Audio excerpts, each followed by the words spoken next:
በስመ አብ ወወልድ ወመንፈስ ቅዱስ አሐዱ አምላክ አሜን። ናይ እግዚአብሔር ቤተሰብ ያዴና ናይ ቅድስት ድንግል ማርያም ናይ ሓደራ ደቂ ናይ ኩሎም ቅዱሳን ፈተውቲ ናዚ ቻናል ተኸታተልቲ ኣብ መላእ ዓለም ዘለና ናይ እግዚአብሔር ሰላምን ፍቅርን ይዝሐልና። ከም እግዚአብሔር ፈቃድ ከምቲ ኣብቲ ኣርእስቲ ናዮ ብዛዕባ ፕሮቴስታንት ወይ ድማ ተሃድሶ መናፍቃን እንብሎም ሓደ ነገር ክብል ይደሊ። ንሱ ድማ ብተደጋጋሚ ኩሉ ግዜ ቅድስቲ ኦርቶዶክስ ተዋህዶ ቤተክርስቲያን ንኸፀልሙ ዘይፍሕርዎ ጉድጓድ ዘይፍንቅልዎ እምኒ የለን። ስለዚ ኣብ ዝሓለፈ እዋን ስለ ቅዱሳን ኣቡነ ኣምነ ኣረጋዊ፣ ደብረ ዳሞ ጻዲቅ ካልኦት ቅዱሳንን ንሱ መሰረት ገይሩ ኣብ ቅድስቲ ቤተክርስቲያንና ፀለመ ዝገብር ዝነበረ ሕዚ እውን ይቕፅለሉ ዘሎ ሓውና ሓሰበላ ዝበሃል ዘለዓሎን እዩ። ሕዚ ድማ ስለ እመቤታችን ስለ ቅድስት ድንግል ማርያም ክብራ ማለት እዩ። ስለዚ ኣብ ናይ ቅዱሳን ኣማላጅነት ኣይቕበልን፣ ናይ ኣምላኽና ናይ ባህሪ ኣምላኽነቱ ካሊእ ነገር እዮም ዝብሉ።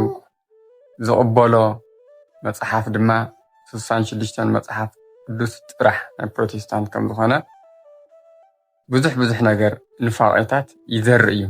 እዚ ሓውና ኣብ ከሳቴ ብርሃን ኮሌጅ ፍሬምናጦስ መቐለ ኣብኡ ተመሪቑ ወፂኡ እዩ። እዚ ብስም ኦርቶዶክስ ንኦርቶዶክስ ዝወቅዕ ዘሎ እዩ። ስለዚ እታ ሕዚ ድማ ዝለቃ ዘሎ ኮነ ኢሉ ንምቋዕ ቅድስቲ ቤተክርስቲያንና እዛ ፅሕፍቲ ነንብባ ሓቢርና ከምዚ ይብል። ሃፀይ ዘርዓ ያዕቆብ ካብ ዝፈጥሮም ባዕድ ኣምልኾታት ሓደ ኢሉ ላቲ ይደሉ ክብር ወስብሃት ዘምስለ ወልዳ ኣምልኮ ወስግደት ንዓዓ ንማርያም ክብርን ምስጋናን ምስ ወዳ ኢየሱስ እውን ኣምልኾን ስግደትን ይግባእ ዝብል እዩ። እዚ ምህሮ ን400 ዓመታት ኣብ ቤተክርስቲያን ድሕሪ ምፅንሑ ብ1870 ዓ.ም ሃፀይ ዮሃንስ ራብዓይ ካብ ኣቦሩ ሜዳ ወሎ ጉባኤ ንኽውገድ ገበሩ። እዚ ዝበሉ ጌታቸው ሃይሌ ፕሮፌሰር ብሕጊ ኣምላክ 2007 ሕዳግ። ሃፀይ ዮሃንስ ዕለት 2 መጋቢት 1881 ዓ.ም ኣብ መተማ ሞይቶም። ሕዚ መርዚ ዘሎ እዩ። መርዚ ኣብ ውሽጢ መዓር መርዚ ናይ ሃፀይ ዮሃንስ ፍቅሪ ትኩረት ገይሩ ተጋሩ ምጥቃዕ ስለ ዝኾነ እዩ። ሃፀይ ዮሃንስ ስለ ነኽብሮ ሃይማኖቱን ዝፈትው ንጉስ ስለ ዝነበሩ ኮይኑ ግና ሃፀይ ዘርዓ ያዕቆብ እውን ኣልዒሉ ፖለቲካ ሽፋን ገይሩ። ስለዚ ሃፀይ ዘርዓ ያዕቆብ ዝፀሓፍ ወሲሉ ንወላዲተ ኣምላክ ቅድስት ድንግል ማርያም ኢሉ ክብሪ ምስጋናን ምስ ወዳ ታግዝ ክትርጉማ ከሎ ምስ ወዳ ኢየሱስ ክርስቶስ ኣምልኮ ስግደትን ይግባእ ኢሎም ፅሒፎም እትዮም ብዓዲ። እዚ ድማ ኦርቶዶክስ ተዋህዶ ን400 ዓመታት ዝኣክል ተጠቒማቱ። ስለዚ ክስካዕ ሃፀይ ዮሃንስ ብኡ ኣባህላ ማለት ክስካዕ ሃፀይ ዮሃንስ ዝመፁ ን400 ዓመታት ዝኣክል ወዲሰብ ወይ ድማ ኣማነ ኦርቶዶክስ ተዋህዶ ኣብ ክሕደት ናነበረ ናብ ሲኦል እዩ ዝኣቱ ነይሩ እዩ ዝብለና ኣለሱ። ድሓርያ ተሓዲሳ እዩ ዝብሎ ረእይዎ። ብጣዕሚ እቲ መርዛም ሓሶቱ እዚ እዩ። ሓደ ፖለቲካ ሽፋን ገይሩ ንምንታይ ሃፀይ ዘርዓ ያዕቆብ ብፖለቲካ ሽፋን ስለ ዝዝረብ፣ ካሊእ ድማ እመቤታችን ቅድስት ድንግል ማርያም ክብርን ምስጋናን ኣይወሃባን ዝብል ሰብ እዩ። ናይ ፀጋ ክነመስግን ከለናስ ናይ ኣምልኾት ኢኹም ትህብዎ ኣለኹም ዝብል ስለ ዝጥቀሙ ተሃድሶ ፕሮቴስታንትን ናይ ዝደገፍትን ሃፀይ ዘርዓ ያዕቆብ ድማ ኣብ ተኣምረ ማርያም ብዘመነ ሃፀይ ዘርዓ ያዕቆብ ተጻሒፉ ዝለሎ እዩ። ስለዚ ሃፀይ ዘርዓ ያዕቆብ ጽሒፎምጎ እዮም ዝብሉ ፕሮቴስታንት ሃድሱ ፖለቲከኛታት ግን ኣይኮነን። ተኣምረ ማርያም ሃፀይ ዘርዓ ያዕቆብ ኣይጸሓፍዎን። ፍቕሪ ወላዲት ኣምላኽ ነይርዎም እዩ ብጣዕሚ ግን ብዘመኖም ተተርጊሙ እዩ ኣትዩ ካብ ዓረብ ኣብ ባዕሉ ተኣምረ ማርያም ኣሎ ብዘመነ ሃፀይ ዘርዓ ያዕቆብ እዩ ግን ቅድሚኡ ነይሩ እዩ። ቅድሚ ሃፀይ ዘርዓ ያዕቆብ ዝነበረ ተኣምረ ማርያም ሽዑ ስፋሕፊሖምዎ ሽዑ ብዘመኖም ተስፋሕፊሑ ሊቃውንቲ ኣብ ዘመነ ዘርዓ ያዕቆብ ንኽስፋሕፋሕ ገይሮም ተርጊሞምዎ ናብ ህዝቢ ወሪዱ ትንፈቷ ተኣመቤታችን ቅድስት ድንግል ማርያም ስለዚ ጸሎታ ቃል ኪዳና እትድግፈና ንሶም ግን ፖለቲካ ሽፋን ገይሮም እዮም እዚ ዝጥቀምሎ። ስለዚ ኣብቲ መጽሓፈ ሰዓታት ትክክለኛ ንረእዮ ይበል ካህን ይብል ንዑ ንስገድ ወንግነይ ላቲ ንዑ ንትፈሳ ወንተሃሰይ ባቲ እስመ እመ ኣምላክ ይእቲ ዘበድንግልና ክልኤቲ ዛቲ ይእቲ ትንቢቶሙ ለነቢያት ሞገሶ ስብከቶሙ ለሐዋርያት እሞሙ ለሰማዕት ወእህቶሙ ለመላእክት ላቲ ይደሉ ክብር ወስብሐት ወለወልዳ አምልኮ ወስግደት በምድር ወበሰማያት በባህር ወበቀላት ለዓለም ዓለም አሜን። ግልጽ እዩ። ኣብ ስርዓታ እዩ ዘሎ ንስገድን ነመስግና ንመን ንእመቤታችን ንዑ ንትፈሳሕ ደስ እውን ይበለና ወንተሃሰይ ንትሓጎስ በዓ እስመ እመ ኣምላክ እቲ ምክንያቱ ሳታ እያ ናይ ኣምላኽ ኣደ ስለ ዝኾነት ብድንግልና ክልኤቲ ብክልተ ወገን ድንግል ዝኾነት ድንግል ብሕሊናኪ ወድንግል በስጋኪ ከም ንብላ ማለት እዩ። ዛቲ እቲ እዚኣ ድማ እታ ንነቢያት ትንቢቶም ንሐዋርያት ናይ ስብከቶም ሞገሶም ለሐዋርያት ሞገሶ ስብከቶም ለሐዋርያት እሞሙ ለሰማዕት ንሰማዕታት ኣዲኦም ወእህቶሙ ለመላእክት ንመላእክት ድማ ሓፍቱ ላቲ ይደሉ ንዓታ ይግባእ ኢሎ ክብር ወስብሐት ክብርን ምስጋናን ይግባኣ ንወዳ ድማ ኢሉ ፈልይዎ ኣምልኮን ስግደት ብሰማይ ብምድሪ ብባሕር በቃልያት ለዓለም ዓለም ብደንብ ኣቕሚጡ ንወዳ ኣምልኮትን ስግደትን ይግባእ ንኣ ድማ ናይ ጸጋ ምስጋና ይግባእ ኣምልኮ ግን ናይ እግዚኣብሔር ናይ ባህሪኡ እዩ ናይ እመቤታችን ናይ ጸጋ ስለዚ ንሕና ካብ ዝኾነ ምፂና ዱብ የኾና ነብልና ቅድስት ቤተክርስቲያንና ዘምሃረትና እንታይ እዩ ኣብ ሉቃስ ወንጌል ምዕራፍ 1 ካብ ቁጥሪ 28 እስከ 45 ንሪእዎ ካብ ሰማይ ቅዱስ ገብርኤል ነቶም ሰማያዊ መላእክቲ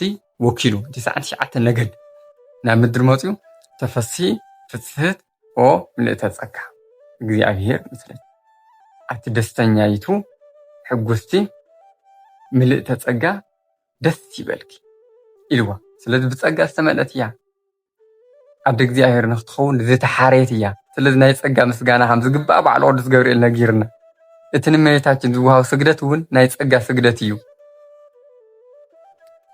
ኣብ ምድሪ ዘሎ ደቂ ኣዳም ወኪላ ድማ ቅድስት ኤልሳቤጥ ታይላ ብሩክ ኣንቲ እም ኣንስት ወብሩክ ፍሬ ከርሲኪ ካብ ኣንስቲ ተፈሊኺ ዝተባረኪ ኢኺ ናይ ማህፀን ክፍረ እውን ብሩክ እዩ።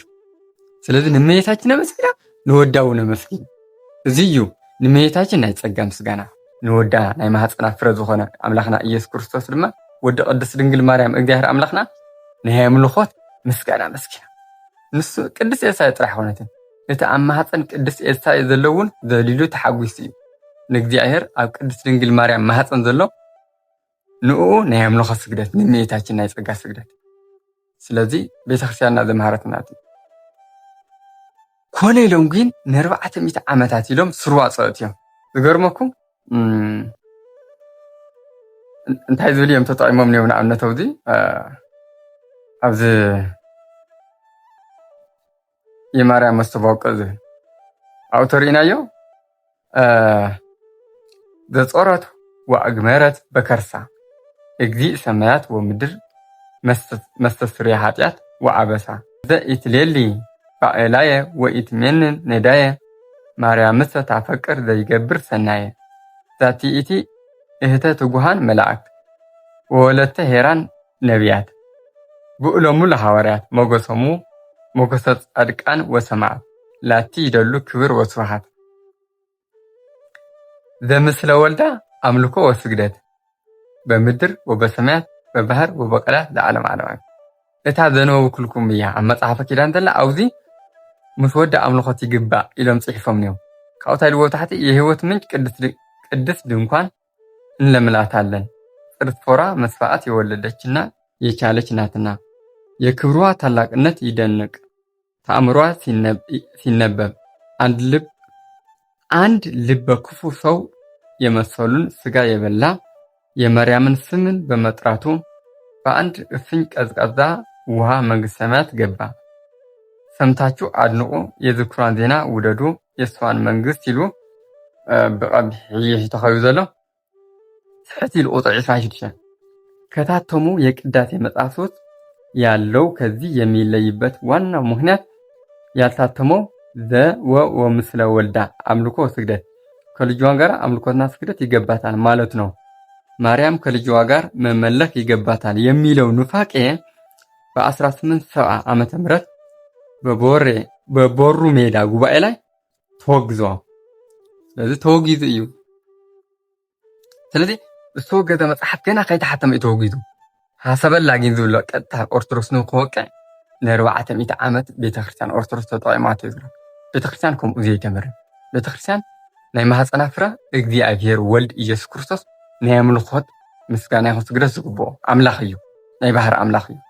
እመቤታችን ወላዲቱ ቅድስት ድንግል ማርያም ድማ ናይ ጸጋ ምስጋና ስግደትን ይግባእ፣ ናይ ጸጋ እዩ ዝረክመሉ። ስለዚህ ክንታለል የብልና።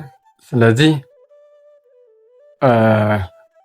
ፕሮቴስታንት ኣሕዋትና ያው እቲ ቀደም ዝተወገዘ እዮም ናደጋገሙ ዝነብሩ እምበር ሓድሽ ነገር ክሰርሕ ይኽእልን። ኣብ ትሕቲ ፀሓይ ሓድሽ ነገር የለን ከም ዝበለ ጠቢቡ ሰለሙን ንሳቶም ድማ እቲ ቀደም ተወጊዙ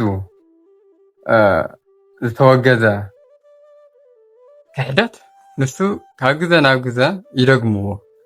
ንሕና ድማ ዝመፅ ወለዶ ይኹን ኣጋጣሚ ሓደ የዋሃን ምእመናን ንኸይደናገሩ ንሕና ድማ ደጋጊምና መልሲ ክንበሎም ይግባእ ማለት እዩ። ስለዚ ኣብ ዓድና እንታይ ይገብርሎም ብድፍረት ኣብ ሓወልቲ ሰማዕታት ተደቢሮም እናንበቡ እቲ መፅሓፍ 66 ጎደሎ ናይ ባዕሎም ዝርድእዎ ብናይ ባዕሎም ጸሎት ንገብር ኣለና ይብሉ። ብድፍረት ኣብ ኣክሱም ሓወልቲ ኣክሱም ፅዮን ማለት እዩ ኣብኡ እውን ተደፊኦም ይጽልዩ ብድፍረት ፎቶ ይለዓለው።